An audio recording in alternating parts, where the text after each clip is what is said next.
నా బర్త్డేకి పిల్లలకి స్వీట్ చేసి పెడదామని ఇప్పుడైతే సేమియా ప్రిపేర్ చేస్తున్నాను. కొంచెం అయితే నెయ్యి నా మొహం మీద పడిపోయేది. అసలు లేచిన దగ్గర నుంచి భలే గండాలు తప్పిపోతున్నాయి నిజంగా. నిన్నైతే నేను గీ ప్రిపేర్ చేశాను. హోమ్ మేడ్ గీ అనమాట. స్మెల్ అయితే సూపర్ వస్తుంది. మీలో ఎంతమంది గీ లవర్స్ ఉన్నారో కామెంట్ సెక్షన్లో షేర్ చేయండి. నేను ఉత్త గీయే తింటాను అసలుకి. ఇప్పుడైతే కాజు కిస్మిస్ని నేతిలో ఫ్రై చేస్తున్నాను. ఎంతైనా నెయ్యి టేస్ట్ వేరే అబ్బా. స్మెల్కే కడుపు నిండిపోతుంది నాకైతే. సో చాలా బాగా ఇష్టం. నాకులాగా మీరు కూడానా? అయితే కామెంట్ సెక్షన్లో షేర్ చేసేసుకోండి. ఇప్పుడైతే నేను ఫ్రెష్ అయ్యాను. ఇంట్లో చాలా పని ఉంది, అదంతా చేసుకొని పిల్లలకి రెడీ చేపించి వాళ్ళకి తినిపించేసి ఇప్పుడు నాకు తీరిక అయింది. నేను రెడీ అయ్యేసరికి 12:30 అయిపోయింది. ఇంకా బ్లౌజ్ అయితే ఇవ్వలేదు, బొటిక్లోనే ఉంది. వాళ్ళు ఒక 10 మినిట్స్లో కాల్ చేస్తాను, పైపింగ్ చేసేది ఉందని చెప్పారు. ఓకే అని ఈలోపు అయితే నేను చేస్తున్నాను.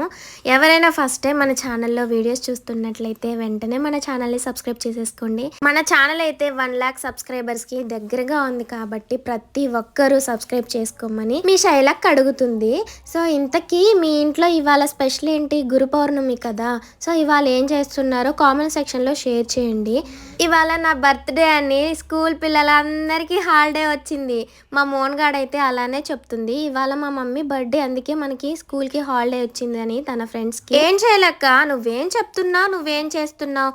సేమే అందరికీ చేయడం వచ్చు కదా అండి. అందుకే ఇంకా ప్రాసెస్ ఏంటో చెప్పట్లేదు. నేను లాంగ్ వీడియో కూడా పోస్ట్ చేస్తున్నాను, దాని లింక్ బయోలో ఇస్తాను, చూడండి. ఓకేనా?